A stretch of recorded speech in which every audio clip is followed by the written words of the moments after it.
कब्र से निकलवाकर जीवित कर देता है तो हम इसे खुदा मान लेंगे।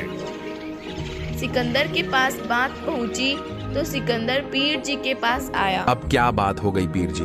अब तो कबीर साहब ने आपकी शर्त भी पूरी कर दी। वो तो अल्लाह ही है और आपको सिद्ध भी कर दिखाया। एक मुर्दे को जीवित करने पर ही कैसे अल्लाह मान लूं? क्या पता वो बालक मरा भी था कि नहीं, सदमे में ही होगा। मैं तो तब मानूं जब ये मेरी बेटी जो कई दिनों से कब्र में है उसे जीवित कर दे, वरना ये एक काफिर जादूगर ही है। सिकंदर लोदी को अब एक और समस्या आती दिखने लगी कि ये पीर जी तो अभी भी कबीर साहिब पर विश्वास नहीं कर पा रहा है। दुखी सिकंदर मायूस रहने लगा। क्या बात है बादशाह, अब क्या समस्या आ गई आप पर? हे जानी जान परमेश्वर, आपसे भला क्या छुपा है? आपको तो पता ही है कि मेरे पीर जी आपसे किस प्रकार क्षुब्ध हैं। अब क्या चाहते हैं आपके पीर जी? उनके एक बेटी थी जो कुछ दिन पहले अचानक मर चुकी है।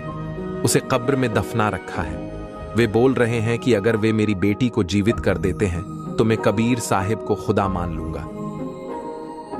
कोई बात नहीं बादशाह, अगर वो अब भी मान लेते हैं तो भी कुछ नहीं हुआ।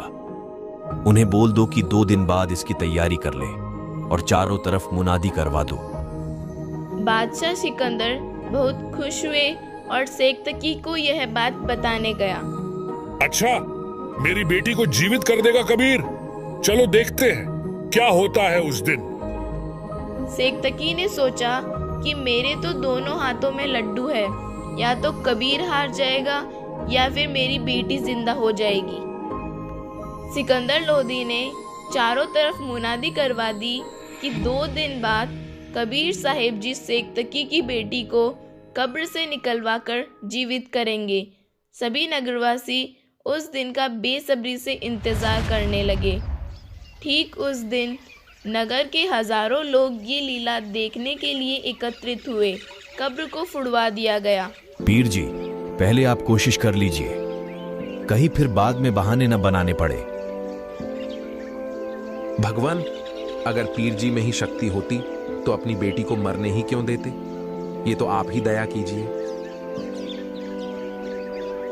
हे शेख तकी की बेटी जीवित हो जा, हे शेख तकी की बेटी जीवित हो जा। कबीर साहिब ने ऐसे 2-3 बार कहा, लेकिन कोई हलचल नहीं हुई। शेख तकी की खुशी का ठिकाना नहीं रहा और जोर जोर से हंसने लगा। हा हा हा, देखा ना, ढोंगी का ढोंग पकड़ा गया। मुर्दे जीवित नहीं हुआ करते। कबीर साहिब जनता को ये दिखलाना चाहते थे कि शेख तकी को अपनी बेटी के जीवित होने या न होने से कोई मतलब नहीं है। इसे कबीर साहिब जी को हराने की खुशी ज्यादा है, जबकि बेटी के जीवित न होने का गम नहीं है। हे जीवात्मा, तू जहां भी है, कबीर हुक्म से वापस आ और इस बेटी के शरीर में प्रवेश कर। इतने में बालिका के शरीर में कंपन हुई और बंधन अपने आप खुल गए। जनता ने बड़े जोर जोर से कबीर साहिब जी के जयकारे लगाए और कहा कि कबीर साहिब जी ने कमाल कर दिया। कबीर साहिब ने बेटी का नाम कमाली रख दिया। जाओ बेटी, अपने पिता के साथ रहो। नहीं भगवान, मेरे असली पिता तो आप ही हैं। उन्होंने तो मुझे कब्र में दफना दिया था। कमाली ने लगभग 1 घंटे तक लोगों के सामने अपनी सारी आप बीती बताई कि कैसे कबीर परमेश्वर मुझे यमराज के दरबार से छुड़वा कर लाए हैं। लोगों, ये सामान्य व्यक्ति नहीं है, ये स्वयं परमेश्वर का ही अवतार है।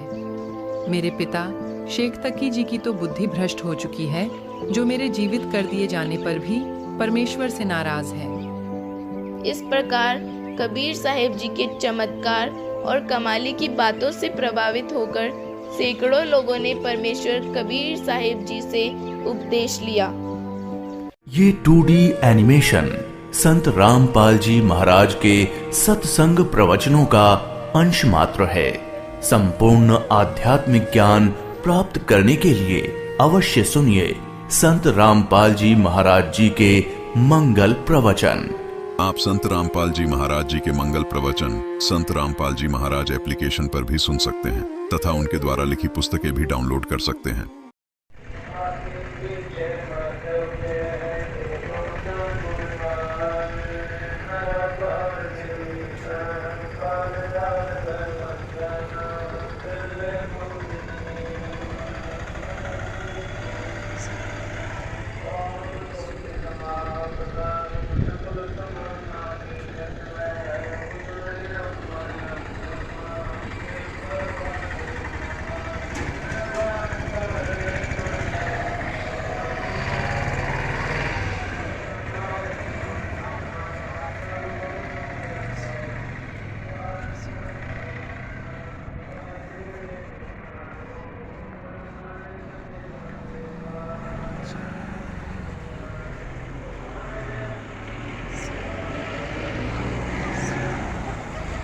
सात